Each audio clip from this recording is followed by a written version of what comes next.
would also like to introduce our next speaker, someone that I is very dear to me, Sarah Raviani. Sarah is an Iranian American activist. She first became vocal after the killing of Mahsa Amini by the Iranian morality police and is shaped by her family's experience fleeing Iran after the 1979 revolution. Knowing firsthand the terror the regime has brought upon the Iranian people has been a catalyst for her opposition to the Islamic regime. Sarah, I'm giving the stage to you.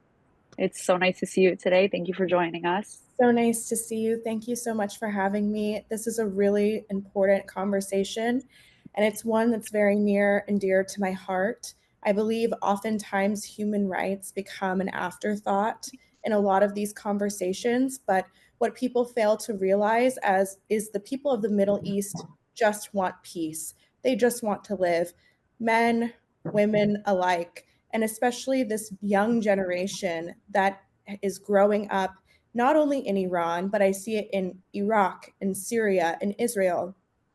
Everyone just wants to have a peaceful future. And this is something that I believe that the Western world does not understand. The Western world believes that the Middle East is basically a different planet. And I think that that's a huge disservice. The women of Iran are no different than me. The only difference is that I was born in the United States and they were born in Iran. I talked to so many young women day in and day out inside of Iran, and they tell me, Sarah, we're living in hell. And I don't think people understand just how dire the situation is. Women in Iran are being killed for not covering their hair. The men of Iran are being killed for standing up for the women. Just yesterday, a US national, Jimmy Shahmad, was killed by the Islamic regime in Iran.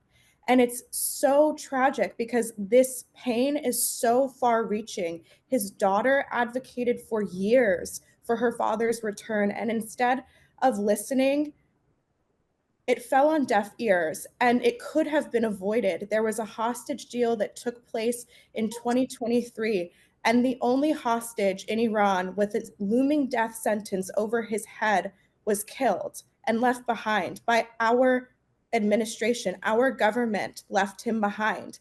And this is something that is so hypocritical when people claim to care about women's rights and human rights and human lives, and they leave Americans behind to die.